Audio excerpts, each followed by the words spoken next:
Bonjour à tous. Enfin, je vois pas tous les noms qui sont là. En tout cas, je vous salue tous.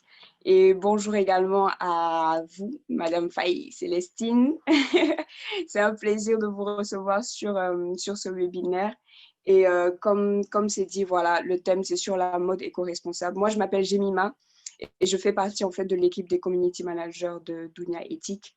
Et brièvement, je vais présenter Dunia Éthique. Donc, comme vous le savez à peu près tous, c'est une association au service du développement durable et elle se positionne en fait comme un média d'accompagnement, que ce soit dans les animations, que ce soit dans le milieu professionnel, dans le milieu éducatif, dans les écoles, etc. Elle se positionne vraiment comme un média d'accompagnement qui voudrait promouvoir en fait tout ce qui concerne le développement durable, l'éco-citoyenneté, c'est quoi les bases, comment, enfin, parce qu'on entend tous un peu développement durable, etc. Mais souvent, c'est difficile de savoir par quoi commencer, qu'est-ce que déjà ça veut dire. Donc voilà, elle se présente vraiment, ses missions, c'est tout ce qui est information et la sensibilisation aux pratiques, aux bonnes pratiques du développement durable et de l'éco-citoyenneté.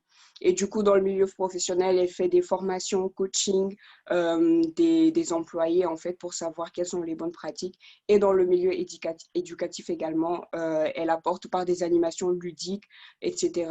Et là, du coup, ce webinaire que nous sommes en train de faire, c'est toujours dans ce cadre-là de sensibilisation et c'est sur le thème de la mode éco-responsable.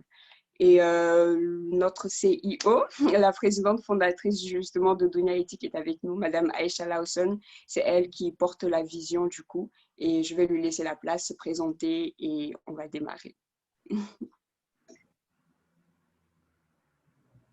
Aïcha, ton micro est... C'est pas, désolée. Merci beaucoup pour cette brillante présentation. Du coup, comme elle l'a si bien dit, Dunia Éthique, je l'ai créée en 2018 parce que tout simplement, je me suis rendu compte qu'il y avait beaucoup de thématiques qui sont, beaucoup de problématiques, on va dire, qui sont liées au développement durable et sur lesquelles personne n'a la possibilité de s'exprimer et de dire concrètement à quoi ça renvoie. Donc, j'ai fait ce constat et je me suis dit, pourquoi pas lancer une association qui pourrait justement être là pour sensibiliser et montrer concrètement comment est-ce qu'on peut répondre par exemple à la problématique des déchets, comment on peut être un bon citoyen, comment on peut être solidaire de façon nationale, régionale et internationale, parce que tout ça, c'est des thématiques qui sont intégrées dans le développement durable, et également pouvoir apporter des réponses du coup, à l'éducation au développement durable et de façon beaucoup plus générale à l'éducation. Donc, ça va être promotion de l'emploi, insertion professionnelle, tout ça là. Et dans le cadre de toutes ces activités, on reçoit des personnes comme Célestine Faye pour qu'elles puissent, en fait, des personnes qui évoluent dans le développement durable. Et l'objectif, c'est qu'elles puissent en parler et qu'elles nous disent concrètement c'est quoi le métier, par exemple, de CEO pour une marque voilà, dans la mode responsable, c'est quoi l'économie sociale, c'est pas toutes ces thématiques-là qui intéressent aujourd'hui le public et qui, je pense, permettent ouvrent en fait à beaucoup de métiers, mais on ne s'en rend pas compte, on ne sait pas exactement à quoi ça renvoie. Donc voilà, aujourd'hui, on a Célestine Faye, qui est CEO de Wax Panthère, de conseillère en insertion socio-professionnelle. Tu as viré complètement vers l'économie sociale et solidaire, vers la mode responsable. Oui. Je te laisse te présenter, je pense que tu seras plus à même de pouvoir parler de tout ça. Donc, je vous remercie Aïcha et Jemina. Donc, effectivement, moi, je suis Célestine Faye, j'ai 31 ans. Je suis née, j'ai grandi au Sénégal et voilà, je suis arrivée à Paris à l'âge de 20 ans. À la base pour faire des études et après, je me suis mariée et j'ai travaillé comme conseillère d'orientation, animatrice socio-culturelle dans diverses structures associatives et foyers de jeunes travailleurs. Et après, j'ai fait une formation dans le marketing digital. J'ai fait une école de commerce digital. Et c'est par la suite de toutes ces expériences que je me suis dit, voilà, moi, je vais créer quelque chose qui me correspond, qui me ressemble et je voulais mettre en lien mes formations. Hein. Je voulais voilà, faire quelque chose qui correspond aux formations que j'avais reçues, c'est-à-dire d'une part l'économie sociale et solidaire, toute la partie sociale, solidaire, insertion socio-professionnelle et la partie commerciale. Et c'est comme ça que je me suis retrouvée dans ce qu'on appelle aujourd'hui l'économie sociale et solidaire à travers ma marque Wax Panther que j'ai fondée. Voilà. Mais c'est super et en même temps, c'est intriguant parce que du coup, dans ton parcours, tu me parles de commercial, tu me parles de marketing digital, tu me Oui. parles d'insertion professionnelle. Oui. Bah, au début, rien n'était forcément lié à ce sur quoi tu travailles aujourd'hui, à savoir la mode responsable. Bien sûr, bien sûr. D'où est venu ce déclic? C'est quoi l'élément déclencheur finalement? En fait, après, quand on voit comme ça, on a l'impression que c'est pas lié, mais en fait, c'est un peu lié quand même parce que moi,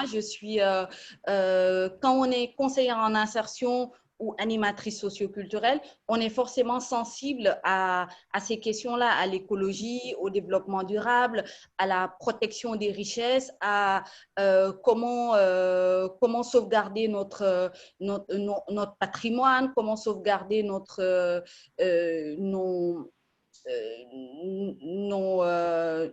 patrimoine. Et donc, du coup, moi, ça m'est venu. Un jour, j'étais chez mon couturier africain. Je pense que dans ma démarche de création, il n'y a rien qui était prévu, en fait. Moi, tout est venu comme ça. À aucun moment, je me suis dit, je veux être ça ou je veux être ça. Moi, tout vient parce qu'il y a un moment donné, il y a un besoin qui se sent. Et donc voilà. Au début, moi, ce qui m'intéressait, c'était l'insertion socio-professionnelle parce que je suis passionnée par l'humain. Donc, j'ai fait une formation qui allait dans ce sens-là. Après, après ma formation de conseillère en insertion, après avoir travaillé plusieurs années au Pôle emploi, mission locale et conseillère et animatrice socioculturelle, je me suis dit, voilà, moi, j'ai envie de m'engager encore plus. J'ai envie de faire du business éthique. Et là, je suis allée au Sénégal, j'ai monté une association, voilà. Sauf qu'il me manquait une formation. Donc, je suis allée, je me suis formée, j'ai fait une école de commerce digital. Et c'est par la suite, un jour, je suis allée chez mon couturier sénégalais à Paris pour me faire une robe. Et j'étais assise pour attendre que la robe soit faite. Et à ce moment-là, j'ai vu qu'il y avait pas mal de déchets, c'est-à-dire les dames venaient, se faisaient une robe et il restait des chutes de tissu et ils disaient, bon, bah, vous pouvez le jeter à la poubelle ou vous pouvez le garder, j'en ai pas besoin. Et moi, voilà, ça fait tilt dans ma tête. Je me suis dit, OK, il y a quand même pas mal de déchets qui vont finir à la poubelle. C'est triste, c'est dommage. Donc, ce serait peut-être bien d'en faire quelque chose. Et étant donné que moi, j'ai grandi au Sénégal et qu'au Sénégal, on a la culture du Ndiaras, Aïcha, je pense que tu dois connaître. Exactement. Je pense que Gemina aussi. Hein. Donc, Oui, voilà, donc oui. je me Pour la suis petite dit, anecdote, Gemina aussi, elle est sénégalaise. Hein, Ouais. ouais, et Jemina aussi doit connaître. C'est les petites pièces de tissu qu'on colle ensemble et qu'à la fin de la journée, les couturiers en font une seule et unique pièce. Et donc, du coup, moi, je me suis dit, voilà, c'est moi, parce que moi aussi, c'était des petites chutes de tissu qui, a priori, n'ont pas d'utilité, mais mises ensemble pourraient faire quelque chose. Et je me suis dit, OK, bon, bah, moi, je vais les récupérer pour en faire quelque chose. Mais voilà, mais il n'y a rien qui est prévu. Je n'avais pas prévu d'être créatrice de mode, je n'avais pas prévu. Moi, j'avais un objectif. Mon objectif, c'était de sensibiliser les personnes aux questions de la pollution textile et de dire, arrêtez de jeter les tissus. On a déjà pas mal de tissus qui sont jetés à la poubelle comme ça. Le monde déborde de vêtements qu'on ne porte pas. Donc, il y a juste un moment donné, je ne dis pas qu'il faut pas acheter ou quoi que ce soit, mais achetons responsable, réfléchissons avant d'acheter ou alors prenons le temps de faire un tri dans son garde-robe et de se dire, OK, ça j'ai pas, de quoi j'ai besoin et tout, avant d'acheter. Et le but de Wax Panther, ben, c'est exactement ça. C'est Ok. que la remise en question a commencé par moi-même et par cette remise en question que moi j'ai eue, je me suis dit que j'allais le transformer en quelque chose pour que les autres puissent aussi se remettre en question, tout simplement. Fabuleux, Wow. c'est vraiment très passionnant tout ça, de savoir que d'un constat très basique Oui, Mhm. qui relève de ton quotidien, tu as pu en tirer quelque chose d'incroyable en fait, tout simplement. oui, Euh, oui. du coup, finalement, déjà, désolée, bienvenue à Fabiola qui nous a rejoint il y a quelques minutes. Mais du coup, moi, j'ai une question. Est-ce que quand tu es allée vers les couturiers, comment ça s'est fait? Est-ce qu'ils étaient réticents? Est-ce qu'ils étaient emballés?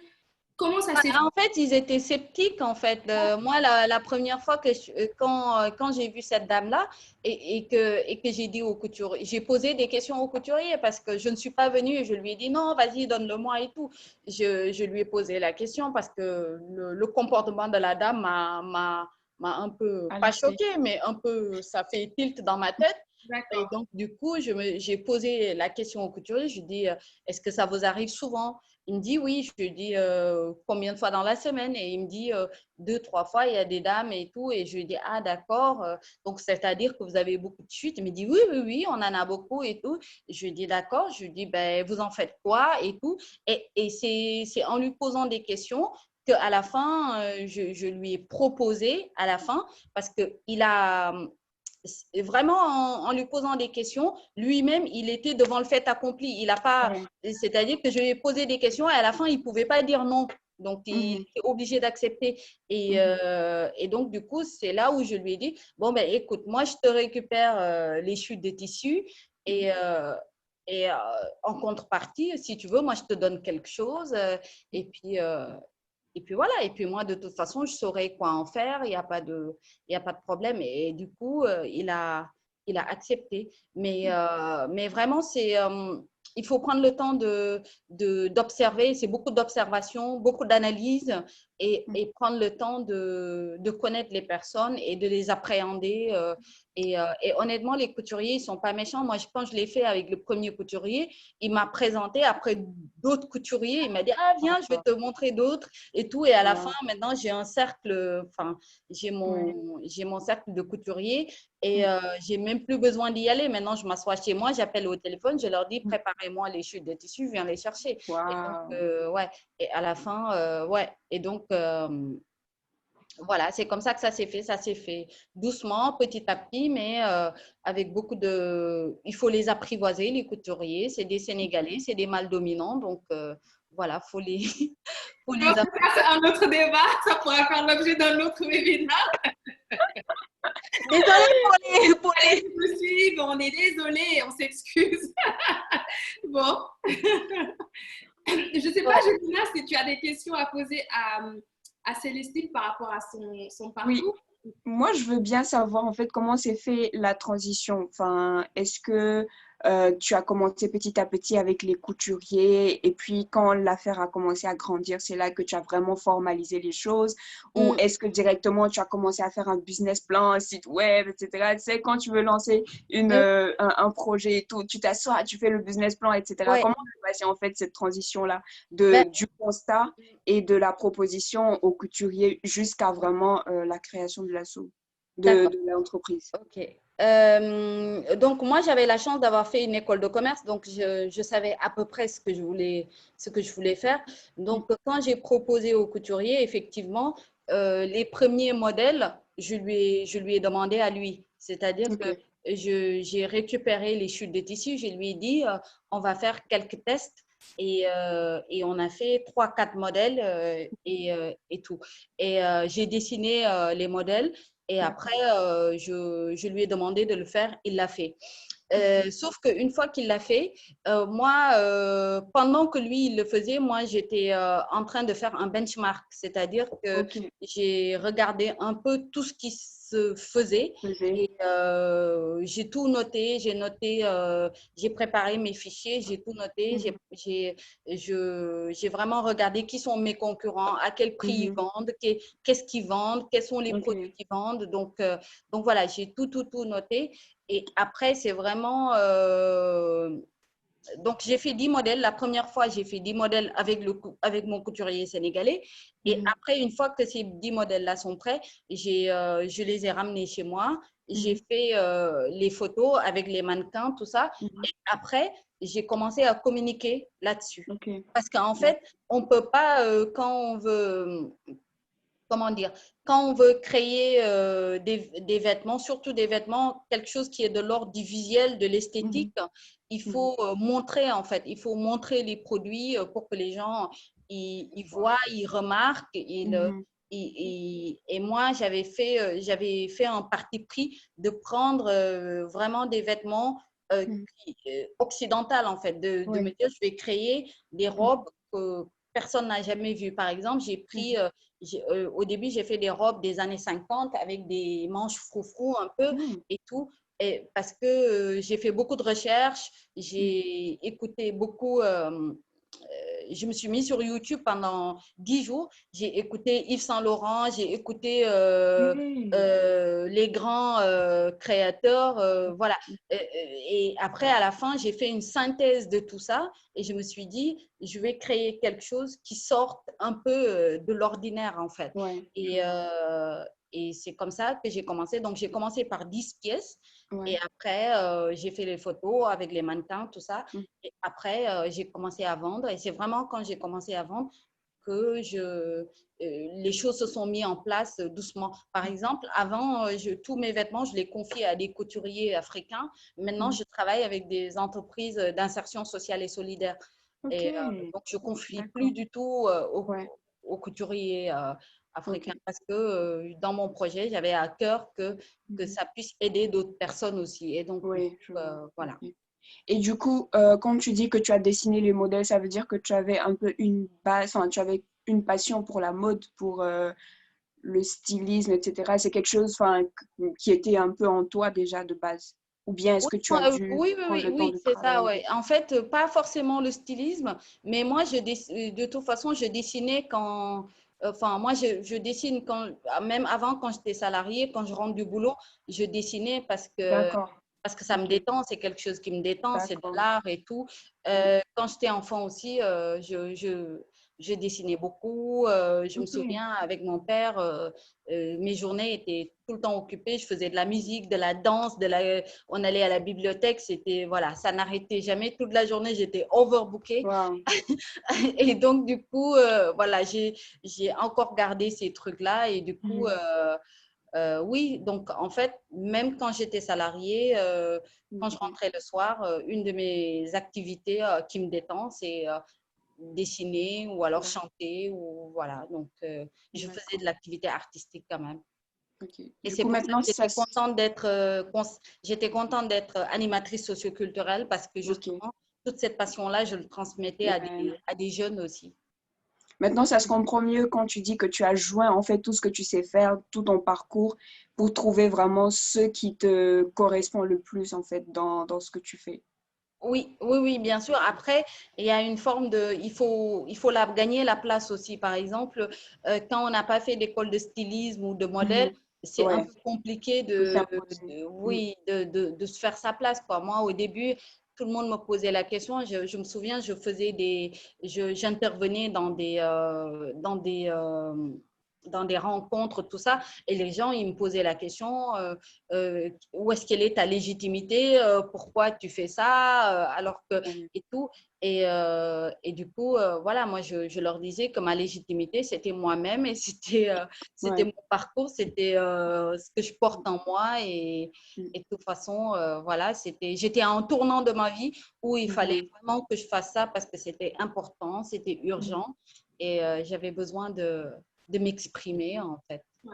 Mais c'est délirant quand même qu'on en arrive à te poser ta légitimité pour quelqu'un qui a envie de faire quelque chose de bien. Oui. En France, tout est cloisonné, en fait. Les choses sont ultra Exactement. ultra cloisonné et du coup, c'est très compliqué de sortir des cadres et de se dire, bon, ben, moi, je vais faire ça un jour, je vais faire ça. Et moi, je suis absolument comme ça. Depuis que je suis enfant, je suis comme ça. J'aime pas les cadres, j'aime bien faire ce que j'ai envie de faire.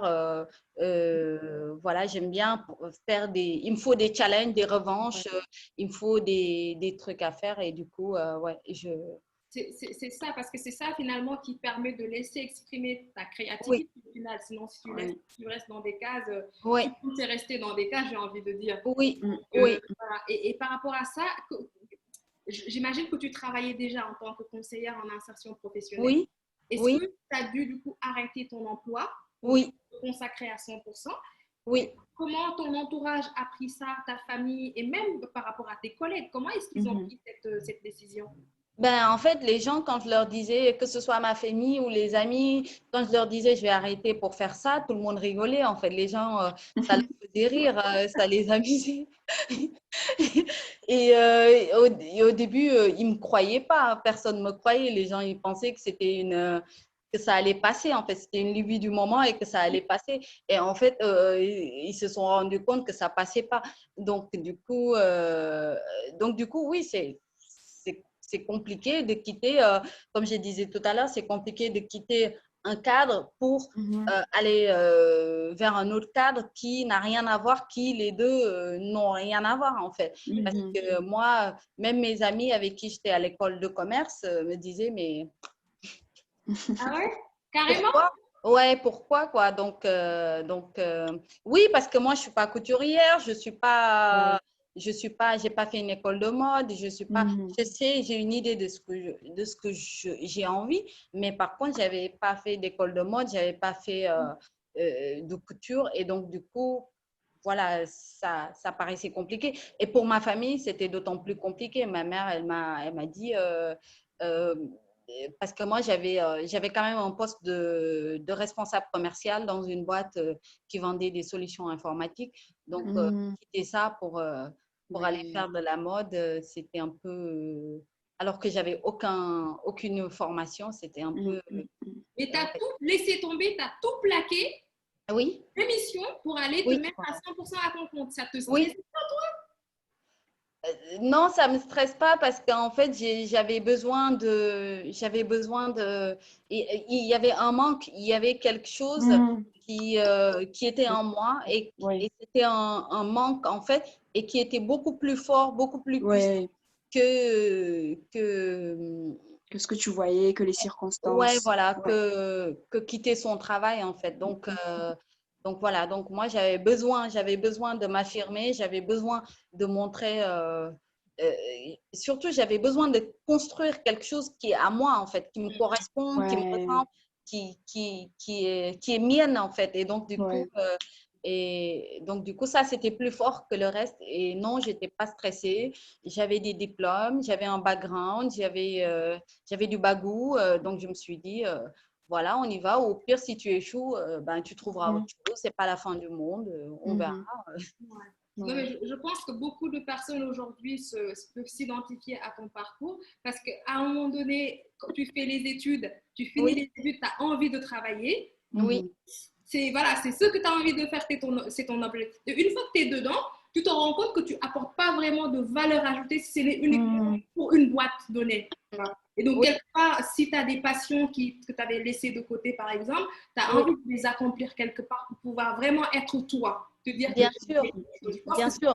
Bien ouais. sûr, mais moi, je dis que quand on est jeune, c'est quand on est jeune qu'on peut tester, en fait. Ouais. Après, quand on est installé, on a une famille, on a des enfants, on ne peut plus tester. C'est vraiment Mhm. là, dans la période où on est jeune, on n'a pas de famille. Moi, j'ai la chance, j'ai pas de famille, j'ai pas d'enfants en charge, je suis séparée, je suis divorcée, donc du coup, j'ai pas à part moi-même, j'ai pas d'autres charges en plus. Donc après, les choses, ça se prévoit aussi. Moi, par exemple, un an avant, voilà, je m'étais serré la ceinture. Je me suis dit, je vais mettre de côté, je vais épargner. Quand mes copines m'appelaient, viens, on va au resto, je disais non, voilà, je peux pas parce que j'ai besoin d'épargner, j'ai besoin de vivre mon rêve. Donc voilà, il y avait quand même pas mal il y a des compromis aussi. Il faut aussi avoir un mental fort et se dire, voilà, moi, c'est ça mon objectif, il faut que j'y arrive et pas se laisser, Ouais.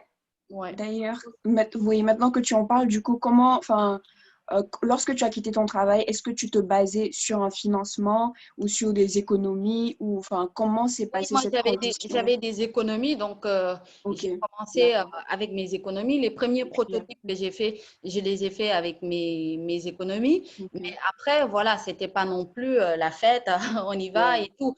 ouais. Tout était prêt. J'avais un fichier Excel où je notais toutes les dépenses. Où Ouais, il y avait il y avait de la rigueur, quoi. ouais. Tout était prévu, tout était carré. Et parfois, la semaine, je prenais 2 heures pour regarder si j'avais dépensé, si j'avais Mhm. dépassé les objectifs de la Ouais. semaine. Si je les ai dépassés, c'est-à-dire que la semaine prochaine, il faut que je dépense moins. Mhm. Donc, voilà, donc il y a quand même une rigueur à Ouais. avoir et il ne faut pas, voilà, Tu c'est as dû pas, faire des sacrifices, quoi. oui, voilà, faire des sacrifices. C'est pas je quitte mon boulot et je fais ce que je veux et tout. C'est je quitte mon boulot, je planifie, je mets en place une stratégie qui me Mhm. permet dans le long terme de pas être dans la galère, quoi. Mm, Donc, mm, mm. J'en profite pour dire bienvenue à Pape Cassé qui nous a rejoint et aussi qu'à la fin du webinaire, vous aurez la possibilité de poser toutes vos questions, soit par écrit ou tout simplement vous levez votre main via l'outil qui est dédié, il y a marqué lever la main. Donc, je le verrai et je vous donnerai la parole en direct, comme ça vous allez pouvoir poser toutes vos questions. Donc, bienvenue, restez encore avec nous. On a Célestine Fay qui va pouvoir nous répondre à plein de trucs par rapport à la mode responsable. D'ailleurs, par rapport à ça, il y a pas mal de publications que tu fais, notamment sur l'histoire du wax sur LinkedIn. oui, Sachant qu'aujourd'hui, on sait que le wax ne vient pas du tout de l'Afrique. oui. Comment s'est fait ce choix? Et c'est quoi l'histoire finalement, en fait, de Wanta Mhm. Wax? Ah, d'accord. Donc, oui, effectivement, le wax ne vient pas de l'Afrique. Le wax est à la base hollandais, mais ça a été, mais tous les motifs qui sont sur le wax évoquent le vécu des Africains, évoquent l'histoire des Africains. Et donc, Mhm. du coup, moi, c'est ça que je voulais rendre hommage. Moi, je ne rends pas du tout hommage de wax, je rends hommage des motifs de wax, c'est-à-dire les dessins qui sont sur le wax et qui évoquent le vécu des Africains. Effectivement, le wax est hollandais, mais on peut pas. Enfin, moi, j'ai un peu de mal aujourd'hui avec tout le débat qu'il y a autour du wax, parce que le wax, c'est plus connu comme africain que comme hollandais, en fait. Oui, dans la pensée populaire, ouais. Oui, voilà, dans la psychologie collective, les gens, quand on parle wax, ils pensent plus à l'Afrique qu'à la Hollande. Donc, Exactement. et en plus, même moi, dans mon vécu personnel, quand j'étais enfant, moi, je me souviens du wax, quand on était enfant, mes parents, les jours de fête, on allait acheter ses 6 yards de wax, on allait chez le Mhm. couturier, il te fait une belle Ouais. robe, tout ça. Ouais. Le wax a l'avantage d'être pas cher et c'est joli et tout le monde le met, on se fait des belles robes, tout ça. Donc, du coup, moi, je ne me souscris pas du tout au débat sur le wax. Je trouve que débattre sur le wax et dire que le wax, c'est hollandais, tout ça, c'est un faux débat, puisque de toute façon, c'est le tissu que les Africains, ils ont adopté et que de toute façon, les motifs du wax parlent du vécu des Africains. En revanche, moi, je serais ravie d'échanger sur comment on fait pour que le wax perde de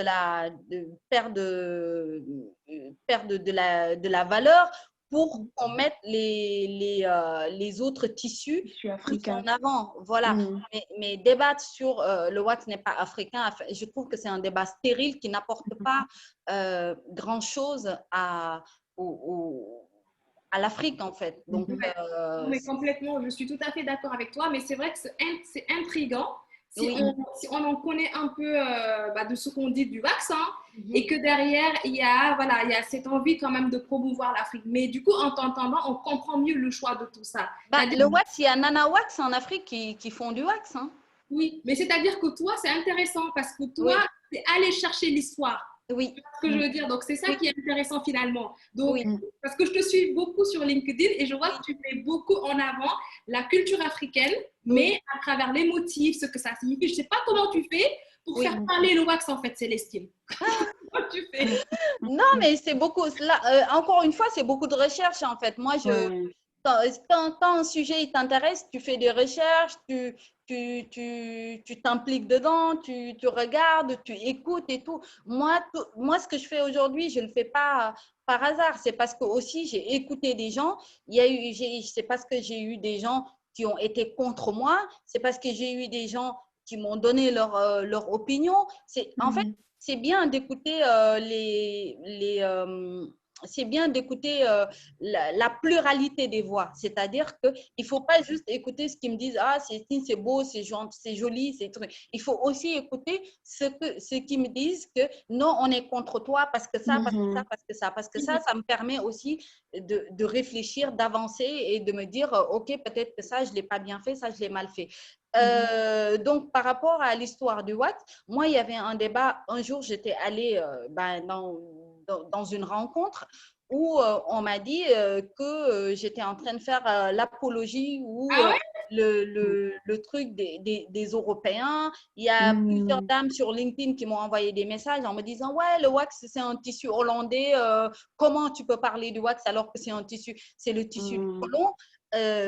OK, mais moi déjà personnellement, moi je vis pas dans le passé. Pour moi, la colonisation, elle est terminée. Moi, aberrant quand même. Pardon? C'est aberrant quand même de voir ces genres de réactions. Non, mais c'est intéressant, c'est intéressant. Et en fait, il faut justement, ces gens-là, il faut les écouter et il faut les répondre. Et en fait, moi, je suis pour les débats d'idées. Moi, je suis pour qu'on discute, qu'on échange. Si c'est juste pour dire le wax, c'est le tissu des colons, c'est pas, en effet, oui, c'est pas intéressant. Mais si on s'assoit et qu'on débat et qu'on me pose la question pourquoi tu as choisi le wax et qu'il y a un vrai débat d'idées, là, c'est intéressant. Mais non, mais c'est bien que les gens me fassent des retours, même des retours négatifs, parce que ça me permet aussi de réfléchir, d'avancer et de pouvoir y répondre aussi quand j'ai des interviews. Et justement, moi, moi, le wax, c'est pas du tout. Moi, au début, quand j'ai commencé avec le wax, je me suis pas, en aucun moment, je me suis dit, j'avais même oublié que c'était hollandais en fait. En aucun moment, je me suis dit ça.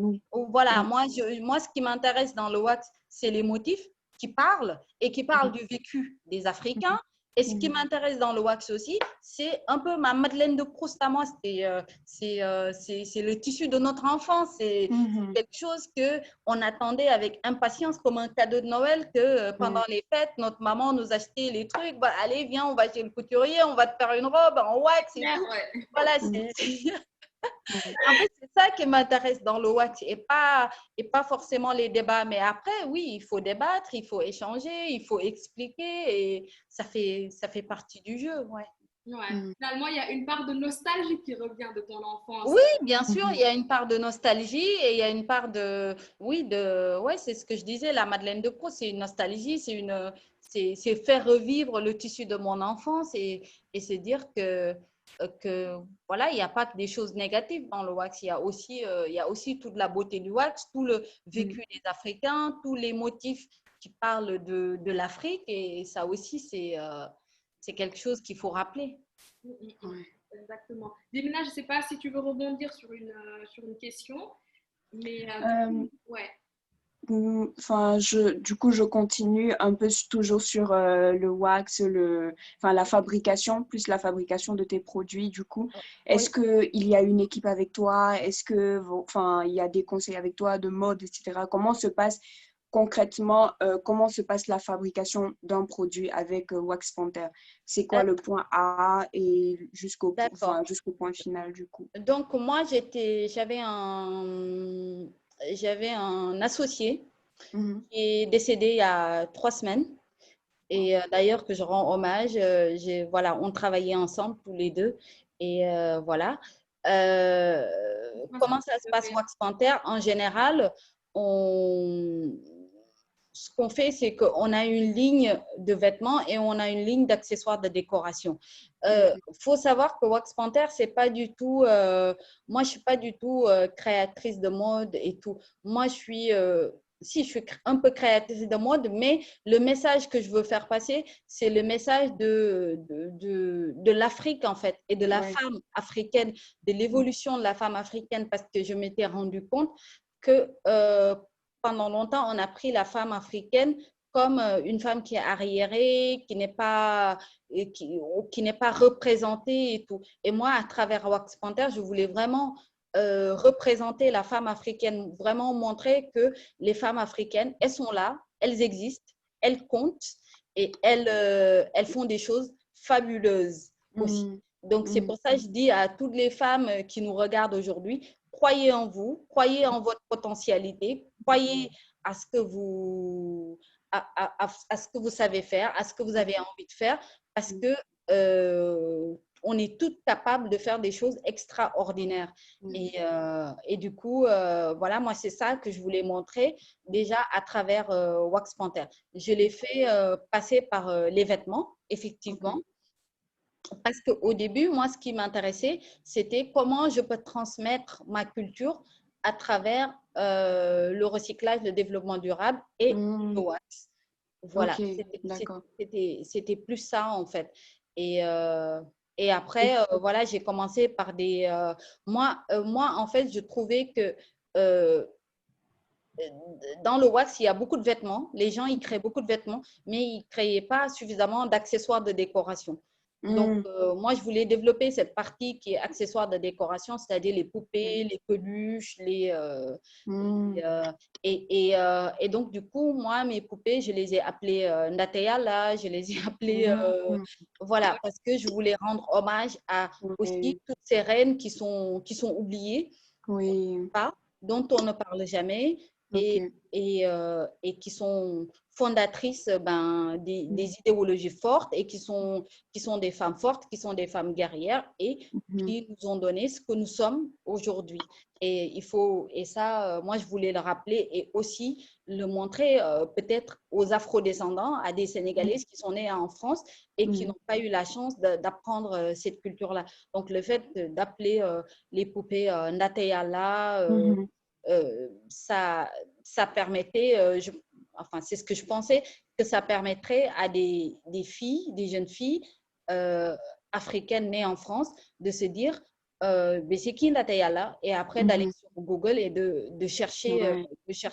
Et là, elles vont se rendre compte que c'est une reine qui était super puissante, qui a participé un peu au féminisme d'aujourd'hui, à ce qu'on appelle aujourd'hui le féminisme, de donner aux femmes le droit de posséder leur corps, de posséder de leur intelligence. Et voilà. Et c'est toutes ces femmes-là nous ont montré la voie.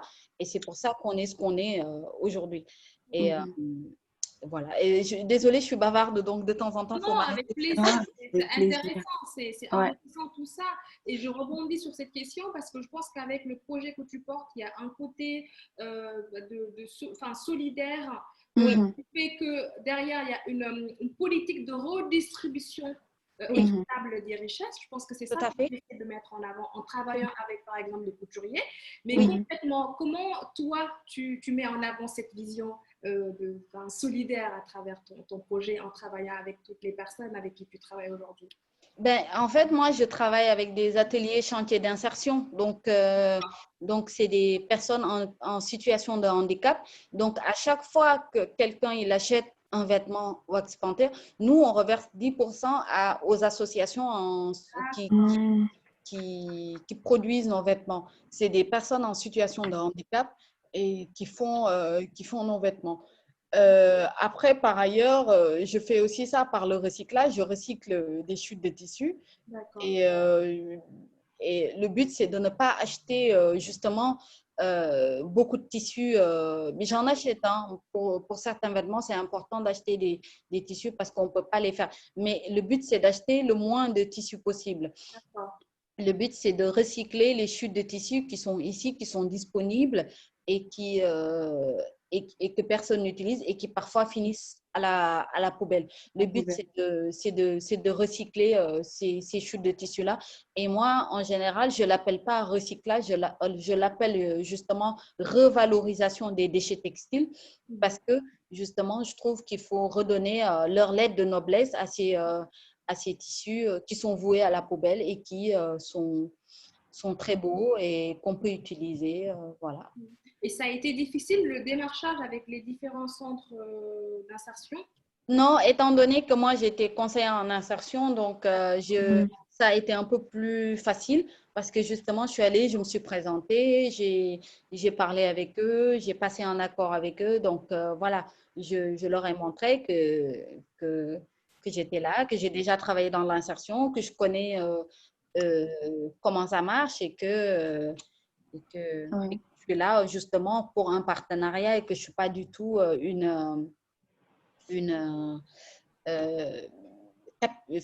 capitaliste, c'est un grand mot, mais que je suis là. Requin, quoi, entre guillemets. Oui, voilà, exactement. Ouais, requin, ouais. D'accord. Et donc, dans cette logique, du coup, pardon, excusez-moi, il y a quelqu'un qui vient de nous rejoindre. Bonjour, bonsoir, Mamadou Moulou Diallo, bienvenue. Bienvenue. Vous aurez la possibilité d'échanger directement avec Célestine Faye, soit oralement tout simplement ou par écrit. Donc, restez connectés jusqu'au bout. Donc, en fait, je disais dans la logique du coup de cette redistribution équitable des richesses, est-ce que tu es originaire du Sénégal, est-ce que tu as un projet que tu veux du coup que tu portes ou que tu as déjà essayé d'enclencher là-bas en rapport avec ton projet Wax Panther ou pas, par ailleurs? Non, pas encore. Comme j'ai dit avant, j'avais déjà monté une association au Sénégal qui s'appelait Les Pieds sur Terre avec un ami il y a genre 4 ou 5 ans. Et on avait même rencontré le gouverneur de Dagana, tout ça. Mais après, j'y suis pas forcément retournée. Mais là, j'aimerais y retourner. Mais par contre, moi, je pense que c'est important, avant de retourner là-bas et de mettre en place un projet là-bas, il faut avoir une stratégie, avoir une tactique, réfléchir, parce que après, ça engage des êtres humains, ça engage des personnes. Et donc, du coup, faut pas prendre ça à la légère, faut se préparer à l'avance et savoir qu'est-ce qu'on peut réellement apporter à ces personnes-là, à ces gens-là. Et voilà. Et je pense que ce serait aussi intéressant par rapport du coup au fait que tu travailles avec des centres sociaux, dans l'action professionnelle. Si d'accord, ce serait super intéressant, je pense, que tu le mettes en avant sur ton site à travers tes communications, parce qu'il y a beaucoup de gens aujourd'hui qui vont venir appuyer ton projet parce que derrière tu fais de la solidarité. Donc voilà, ça peut être vachement intéressant. Ben, c'est ça que je suis en train de travailler là en ce moment. Je suis en recherche de développeurs justement pour s'occuper plus de mon site, pour mettre plus d'informations. Parce que là, en ce moment, je me retrouve toute seule à faire la créa, à gérer tout. Donc, du coup, ce qui fait que je n'ai pas forcément le temps de m'occuper de mon site. Mais effectivement, j'aimerais plus mettre ça en avant et parler de ça parce qu'en fait, moi, ce qui m'intéresse, devenir riche toute seule, ça ne m'intéresse pas en fait. Ce qui m'intéresse, c'est à travers moi, ma richesse, permettre à d'autres gens de s'élever de leur milieu et de permettre à d'autres gens de trouver un emploi et d'avoir une dignité en fait. Exactement. Et ça, c'est juste une info, ça peut faire l'objet en privé d'un échange par rapport à ton site. On pourra en parler si ça t'intéresse. Je connais des gens qui pourront potentiellement t'aider, mais voilà, on pourra en avec parler plaisir. Après le webinaire, avec plaisir. Donc, Gemina, tu avais une question? Non, je voulais juste rebondir sur ce qu'elle disait parce qu'aujourd'hui, en fait, les clients deviennent de plus en plus exigeants. En fait, Oui, les citoyens, ils veulent pas juste acheter pour acheter, ils veulent vraiment vérifier que, ah, il y a ça, il y a ça, il y a ça. oui, Donc, vraiment, le fait de mettre vraiment ça en avant, de montrer que voici les critères de mon produit, en fait, ça va permettre aux gens de savoir. Parce que souvent, les gens ne savent juste pas et ils sont là en train de chercher, oh, mais il n'y a pas ça, oh, mais il n'y a pas ça. Alors qu'en fait, il y en a, mais c'est juste que c'est ouais. caché, quoi. Parce qu'aujourd'hui, les clients sont super exigeants. Ils veulent maintenant des détails sur tout. Où est-ce que le produit a été oui, fabriqué, quel a été le processus, qu'est-ce que d'autres personnes vont en gagner, etc. Mm, oui. mm. Mm. C'est vrai que, non, mais c'est tout à fait vrai. Mais c'est vrai que moi, je suis, c'est lié aussi un peu à mon éducation. Je ne suis pas du genre à prendre des vidéos partout. Mhm. J'aime pas tout montrer. Là, Mhm. c'est vrai qu'effectivement, on est dans une période où où les gens Ouais, ont besoin de traçabilité, de tout ouais. voir, de tout savoir sur les produits, comment c'est fait, où est-ce que c'est fait, de Mhm. transparence. Mm. Et effectivement, moi, peut-être que je manque un peu de ça parce que voilà, c'est lié à mon éducation et que j'ai pas l'habitude de mettre, de montrer, de me montrer partout. Mais oui, mais c'est un point qu'il faudra améliorer et Mm. travailler là-dessus. Ouais, c'est un gros Mm. potentiel que tu as en fait parce que là, Mm. ça n'aurait pas été le webinaire, je pense qu'on n'aurait pas su que derrière, il y a toute cette dimension Mhm. sociale et Ouais. sociétale Oui, que tu portes par toi-même à travers Wax Panther tout simplement. Mm. Donc voilà, et moi j'avais une question parce qu'il y a des gens qui nous suivent aujourd'hui et je pense qu'ils ont envie d'en savoir plus sur par exemple les produits de Wax Panther. Est-ce que oui, tu peux revenir un peu sur les différents produits que tu proposes, tout ça bien là? sûr. Donc, en fait, nous, on propose des vêtements et de la déco. Tout ce qui est déco, tout ce qui est… après, on propose aussi des sacs, des pochettes, tout ça. Tout ce qui est mode et déco, en fait. Donc c'est ça qu'on propose. Et à la base, comme j'avais dit tout à l'heure, à la base, moi, je voulais faire plus de déco que de mode. Mais il se trouve que j'ai une demande beaucoup de vêtements. Les gens, ils me demandent beaucoup les vêtements. Mhm. Et la déco, elle est… Enfin, j'ai des gens qui achètent, mais pour l'instant, elle est pas, ça décolle pas vraiment. Donc, du coup, je reste un peu sur la mode et j'espère pouvoir développer plus la partie décoration et proposer. Moi, ce qui m'intéresse surtout, c'est de proposer des créations originales, en fait. C'est Mhm. des créations qu'on ne voit pas partout et que quand les gens ils l'auront, que ça sorte du lot et que ce soit vraiment quelque chose de… où ils seront contents de l'avoir chez eux et ils se diront, bon, ben ça, c'est vraiment la signature de Wax Panther, c'est vraiment la patte de Wax Panther et voilà. Mhm. Donc, comment ça se passe? Donc, quand on arrive sur le site, on commande et toi, tu as un service de livraison que tu proposes derrière. Oui, bien sûr, les gens, ils commandent. Après ça dépend, hein. Soit ils payent parce que moi, je passe beaucoup par la poste. Soit ils payent par la poste, soit ils peuvent m'envoyer un message directement sur mon numéro et moi, je leur envoie sans pour autant qu'ils passent par la poste. C'est vrai que là, en ce moment, je suis en négociation avec la poste pour réduire les frais d'envoi. Mais c'est un peu compliqué. Ils sont un peu rigides. La Poste, ils ont des prix et ils ne veulent pas Ouais. trop toucher. Ils veulent pas trop. Donc voilà, donc je suis en train de chercher un autre transporteur. Déjà, je suis en négociation avec la Poste, mais je suis aussi en train de contacter d'autres transporteurs pour voir comment on peut faire pour réduire les frais. Et pour ceux qui sont à Paris, ben, ils peuvent me retrouver directement au kiosque éthique rue du boulevard de la Villette dans le 11e à Paris, dans le D'accord. 10e. Mais ça doit faire beaucoup de travail, ça, en fait. Et tu es toute seule. Donc, en fait, il y a un entrepôt ou ça se passe comment, en fait? Non, ils viennent chez moi. En fait, j'ai de la place, j'ai de l'espace chez moi. Tout est déjà prêt. En fait, tous les mois, j'ai des produits qui m'arrivent de l'ESAT. En fait, en fonction moi, j'ai des statistiques au mois. C'est-à-dire, tous les mois, je regarde les statistiques, je regarde ce qui s'est vendu le plus. Et en fonction de ce qui s'est vendu le plus, je Mhm. recommande ça D'accord. encore. je fais de nouvelles commandes. Et donc, les gens, ils peuvent venir soit chez moi directement dans le 10e, soit au kiosque éthique, qui est aussi à côté de chez moi, dans le 10e. Et là, en ce moment, je suis en négociation pour une boutique qui sera dans le 11e à Paris. Donc là, je peux pas encore donner l'adresse parce qu'il faut que je signe. Quand j'aurai signé le contrat, je pourrai donner l'adresse. Mais c'est vrai que voilà, les produits sont soit au kiosque éthique, soit chez moi.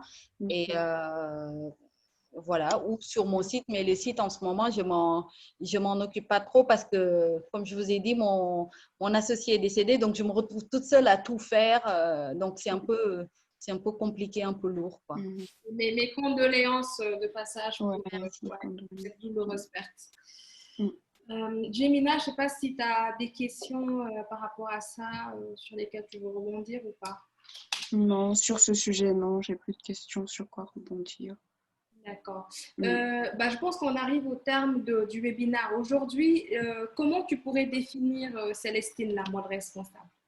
La mode responsable, c'est la qualité, la traçabilité, la transparence et l'amélioration continue. Parce qu'il faut vraiment continuer à faire des recherches, il ne faut pas s'arrêter, et surtout, honnêtement, essayer de recycler ces déchets. C'est à moi, je fais surtout appel aux grands couturiers qui font, eux, de la mode. Je leur demande de trouver un moyen de recycler leurs déchets parce que sinon, après, ça finit à la poubelle et ça crée encore plus de pollution. La deuxième pollution la plus importante après le pétrole, c'est le textile. L'industrie du textile est la seconde la plus polluante. Donc, faut vraiment faire des efforts dans ce sens-là et trouver une issue à nos déchets, à nos vêtements. Et aussi, quand on achète, achetons responsable. Voilà, regardons, prenons le temps de regarder avant d'acheter, avant d'aller chez Zara. C'est facile à dire, hein. Moi, je le faisais avant. Tous les week-ends, j'allais travailler. Tous les week-ends, j'étais chez Zara, H&M et tout, j'achetais et tout. Mais vraiment, il y a un moment donné, j'ai regardé mes placards, je me suis rendu compte qu'il y avait plein de vêtements, je ne les portais pas, j'achetais, je ne portais pas. Donc vraiment, avant d'aller acheter, regarder ses placards, faire le tri. Voilà, parce que moi, par exemple, depuis que j'ai arrêté d'aller dans des grands magasins, les premiers mois, j'avais mis de côté 300 euros. Ouais, pour vous dire que, voilà, 300, en gros, j'ai dépensé genre 200 euros, 250 euros dans des magasins chez H&M, chez Zara, tout ça. Quand j'ai arrêté d'aller chez H&M, chez Zara, tous les mois, j'avais 300 euros de côté. Donc voilà, donc il faut se remettre en question. Hein. C'est un vrai changement de vie, je suis d'accord. Mais ça vaut vraiment le coup parce qu'après, on se sent légère, on accomplit les choses par soi-même, on fait des choses qui nous plaisent à nous et on donne plus notre argent à des grandes marques qui, de toute façon, sont ultra riches et qui ne savent pas, nous, de quoi on est. Quoi. Déjà, il y a Mamadou qui dit qu'il faut sauver son argent. Exactement, Mamadou. Sauvons notre argent. Recycler, c'est sauver son argent. Gardons notre argent, voilà. Ne le donnons pas aussi facilement. Prenons le temps de réfléchir et voilà, et d'avoir des achats responsables avant d'aller dans les grands magasins. Exactement. C'est ce qu'on disait à travers nos publications cette semaine, Jemina, ou la semaine dernière. Tu avais fait une publication là-dessus où tu incitais les gens tout simplement à voir est-ce que j'ai besoin de ça? De ça, exactement. Un achat spontané. Oui. Est-ce que j'en ai vraiment besoin? Est-ce que je vais acheter cette robe? C'est vraiment les questions qu'on doit se poser. Derrière, tu économises, comme le dit Mamadou. Et après, au-delà même des enjeux liés à l'environnement, pose-toi la question de savoir comment est-ce que ces personnes qui produisent, qui fabriquent, dans quelles conditions ils sont en fait. Ils sont Exactement. dans une marque parce qu'il y a des enfants, des femmes, enfin, c'est n'importe quoi en fait. Donc, il y a toutes ces interrogations aujourd'hui qu'on doit avoir quand on achète quelque chose en fait. Finalement. Bien sûr. Moi, j'accompagne aussi des personnes justement. L'autre fois, j'ai accompagné une dame dans cette démarche-là. Et en fait, la première chose que je lui ai dit, c'est d'éviter d'aller dans les endroits où il y a tous les magasins. Par exemple, au lieu d'aller, au lieu tous les week-ends d'aller à Châtelet ou je ne sais pas où, ou d'aller dans des endroits où il y a des grands magasins, aller au parc. Voilà. Comme ça, vous serez moins tenté.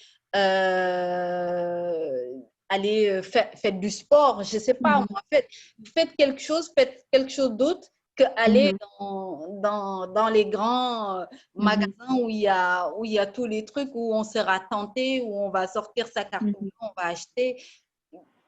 Voilà, je dis ça, mais moi, quand les gens ils viennent chez moi pour acheter, je leur dis d'abord, est-ce que ça va? Est-ce que, voilà, parce que… Est-ce que ça va? Ils vont acheter, après, ils ne vont pas avoir à manger aussi. Ah non, moi, je veux pas, non, moi, je veux pas de ça. Moi, je veux que les gens qui gardent, voilà, de quoi manger aussi. Et, non, mais voilà, après, moi, je fais pas de la mode pour gagner de l'argent. Moi, je fais de la mode parce que c'est un engagement profond, parce que voilà, c'est une idéologie profonde, c'est quelque chose que j'ai en moi. Et du coup, oui, effectivement, j'ai envie que les gens ils achètent, mais pas au détriment de de leur vie, quoi. Voilà. Non, mais c'est marrant, tu sais que tout à l'heure, tu as parlé tu as aidé quelqu'un. Mais quand on en arrive à ce stade, Célestine et Gemina, c'est pas possible en fait, c'est juste pas possible. Genre, on en arrive à un point où on est obligé d'aller voir quelqu'un pour qu'il nous aide à savoir si on doit acheter ou pas. C'est que c'est une société de surconsommation et là, c'est ça. C'est du travail en fait. Oui, c'est ça. Oui, en même temps, on est très matraqué aussi par la publicité. Partout. On a de la publicité partout. Tu allumes YouTube, il y a la pub. Tu allumes telle chose. Et ils savent, à cause des avancées technologiques, maintenant, ils savent tout ce qu'on aime. Même par exemple, là, on va parler de mode responsable. Je vais aller sur YouTube, on va me proposer justement une publicité d'une marque, de quelque chose que j'aime. Et ça nous incite de plus en plus, ça nous incite. Ils connaissent, ils comprennent maintenant notre mode de pensée. Et c'est comme de la dopamine, en fait. On est presque drogué par rapport à ça. Et je pense que souvent, en fait, il faut se poser, comme tu le disais, se remettre vraiment en question et dire, OK, quel genre de vie je veux mener? Est-ce que je veux mener une vie où dès qu'on me propose quelque chose, allez, j'y vais, c'est bon parce que c'est une envie subite? Ou bien est-ce que je veux vraiment que chacune de mes actions puisse être pleine de sens, puisse avoir vraiment une portée beaucoup plus grande qu'une envie passagère, qu'un besoin passager, par exemple? Est-ce que ça va me tuer si je n'achète pas ce truc-là? Est-ce que c'est parce que au-dedans de moi, il y a un manque? Et je pense même que c'est bien au-delà de juste acheter, etc. C'est vraiment quelque chose de psychologique. C'est un manque affectif aussi, peut-être, qui se manifeste. Moi, je connais des personnes qui, quand elles ne vont pas bien, elles sont obligées d'aller acheter, de faire des achats. Donc, ça veut dire que ça cache un problème encore plus profond, ce qui veut dire qu'en fait, l'homme doit faire toute une découverte de lui-même, apprendre à se connaître, apprendre à comprendre quels sont ses manques, comment guérir de ses blessures intérieures pour ne pas vivre juste de manière… voilà, quoi. Absolument, je suis tout à fait d'accord avec ça parce que moi, la dame que j'ai rencontrée, c'est pas du tout, elle est pas, voilà, elle a un problème et à chaque fois qu'elle a un problème, voilà, elle le comble, elle comble ce manque, ce vide par aller acheter des choses. Donc, moi, je lui dis qu'à la place d'aller dans des grands magasins, qu'elle aille au parc, qu'elle fasse du sport. Voilà, trouvons d'autres moyens de sortir de ce truc-là, mais acheter, et ce n'est absolument pas la solution. Donc voilà, donc après, maintenant, moi, je dis à tous les jeunes, réfléchissons sur notre vie, réfléchissons sur notre façon de faire. Moi, je sais qu'au Sénégal, il y a plein d'idées comme ça. Et les gens, ils te disent, ouais, il faut être bien habillé et tout. Et à la fin, tu n'as même pas de quoi manger. Tu es bien habillé, mais tu n'as pas de quoi manger. Bah non. C'est ça. c'est quand même… Le m'as-tu vu, en fait. Oui, C'est la culture du exactement. m'as-tu vu. Donc, il y a un moment donné, il faut remettre en question et remettre en perspective toutes ces idéologies-là, ces trucs-là. Et moi, j'aimais beaucoup la philosophie, justement, qui disait de rompre avec la tradition et de rompre avec, de tuer les parents, justement. Et du coup, voilà, moi, ma façon à moi de rompre avec, avec toutes ces choses-là, c'est ça, en fait, c'est de me dire, qu'est-ce que moi, en tant qu'être humain, je veux accomplir dans ma vie? Qu'est-ce que moi, en tant qu'être humain, je veux faire? Qu'est-ce que je veux laisser comme héritage de qu'est-ce que les gens ils vont dire de moi le jour où je vais mourir? Qu'est-ce que les gens ils vont dire de moi? Ils vont dire, voilà, Célestine, fondatrice de Wax Panther, tout ça, social, écologie, tout ça. C'est ça que je veux laisser. Je veux pas qu'on m'oublie, je veux pas qu'on mette… qu'on m'enterre et les gens ils vont m'oublier juste parce que je mettais des robes Louis Vuitton ou je mettais des Gucci. Une fois qu'on m'a enterré, c'est fini, on m'a oublié. Les Gucci, on le donne on le départage à la famille, après c'est fini. Et on n'en parle plus. Oui, c'est un retour à l'essentiel qui est indispensable. Voilà, exactement. C'est ça le mot. C'est ça le mot. Il faut revenir à l'essentiel et revenir à notre propre, à nous, à notre propre humanité, à qu'est-ce que nous sommes en tant qu'humains. Exactement. Alors, on avait dit il y a 10 minutes, on arrive à la fin. Et on est encore là, ça veut dire que c'est passionnant tout ça. Jemina, est-ce que tu as une question que tu veux poser avant qu'on donne la parole aux participants? Oui, moi, ma question, c'est quels sont les enjeux de la mode responsable ici et en Afrique? Quels sont les avantages et les inconvénients, en fait? Par exemple, si moi, aujourd'hui, je veux me lever et créer une marque éco-responsable, à quoi est-ce que je dois m'attendre et sur quoi est-ce que je peux m'appuyer comme levier pour… moi, au Sénégal, je ne sais pas trop parce que moi, je vis à Paris. Par contre, à Paris, il y a pas mal d'organisations, il y a pas mal de structures qui nous aident justement. Il y a Est Ensemble, il y a Make Sense, il y a plein d'institutions qui aident justement les créateurs éco-responsables. Il y a les canaux juste à côté, à Paris, dans le 10e. Il y a pas mal de structures qui nous aident justement à mettre en place nos projets. Et donc, du coup, oui, il suffit juste de chercher, il suffit juste d'aller voir ces gens-là. Ils font des portes ouvertes, ils font des rencontres et tout. Donc, moi, j'ai participé à des concours juste en cherchant. J'ai cherché sur Internet, voilà, mode éthique, mode responsable et tout. Et je suis tombée sur ces gens-là. J'ai rempli des formulaires et après, je me suis retrouvée dans des réunions d'information, dans des concours et tout. Et voilà, donc à Paris, il y a quand même un vivier fort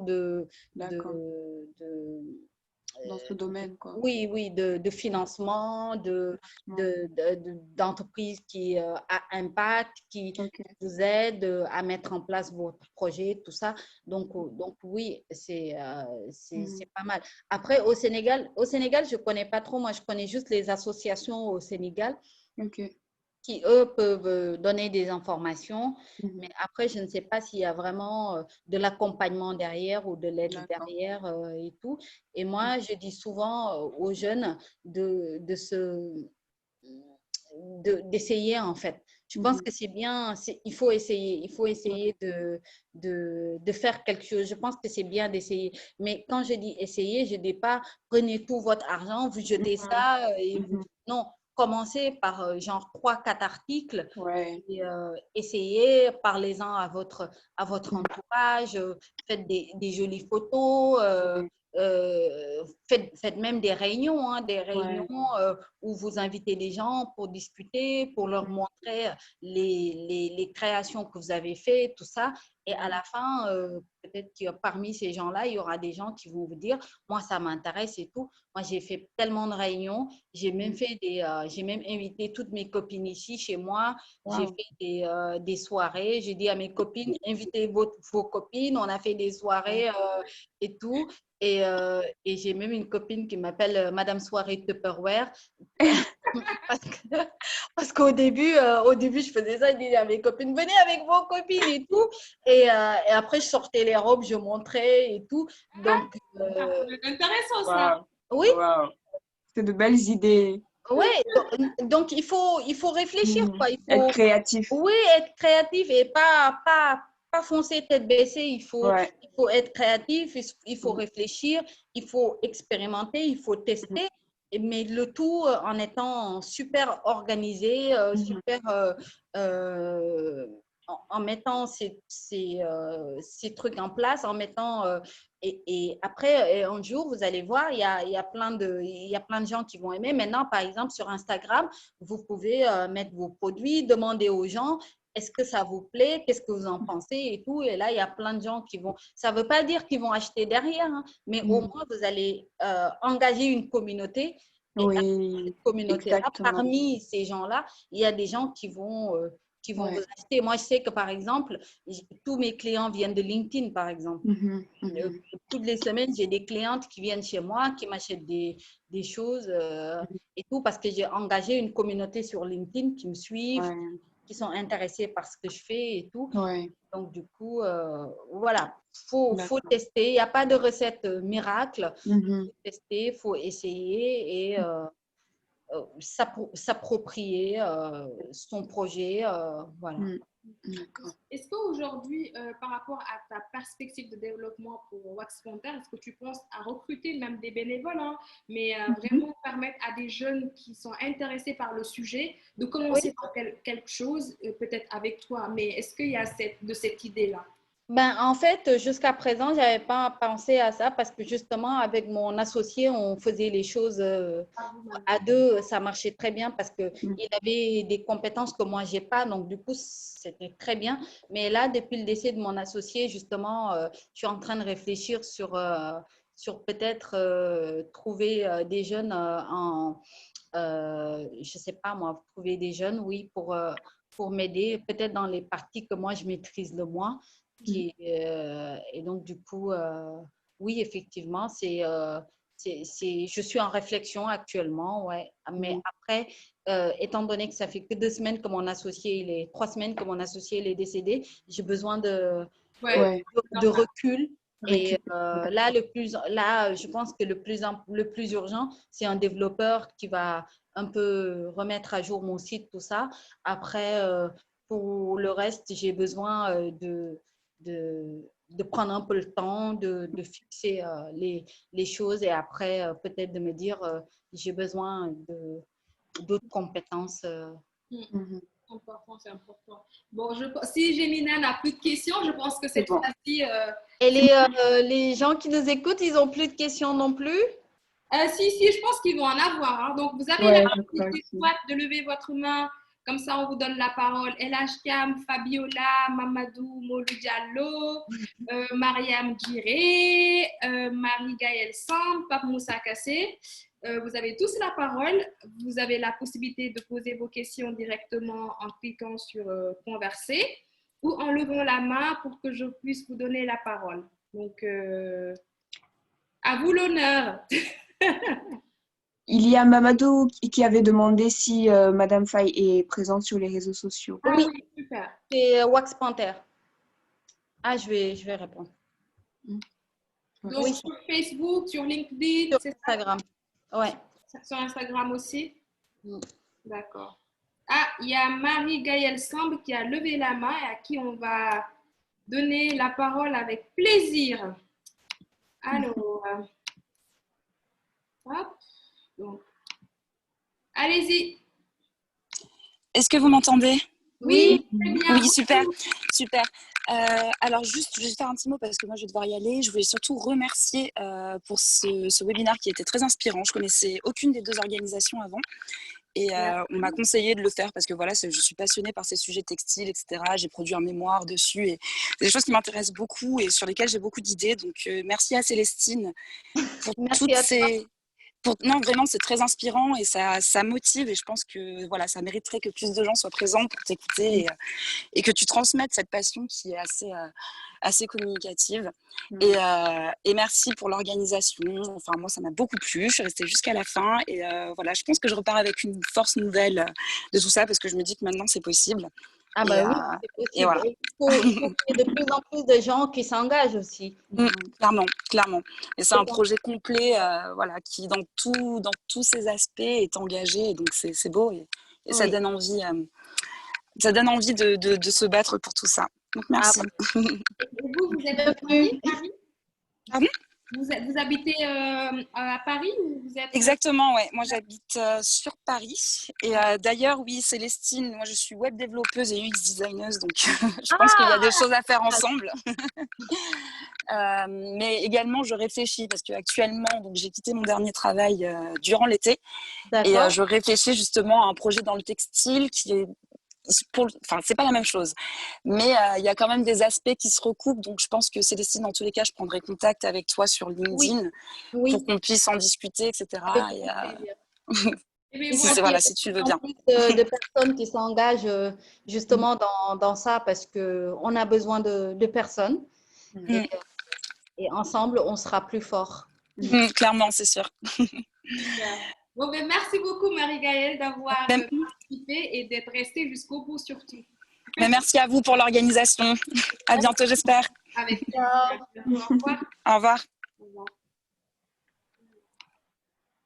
Donc, est-ce que quelqu'un d'autre a une question?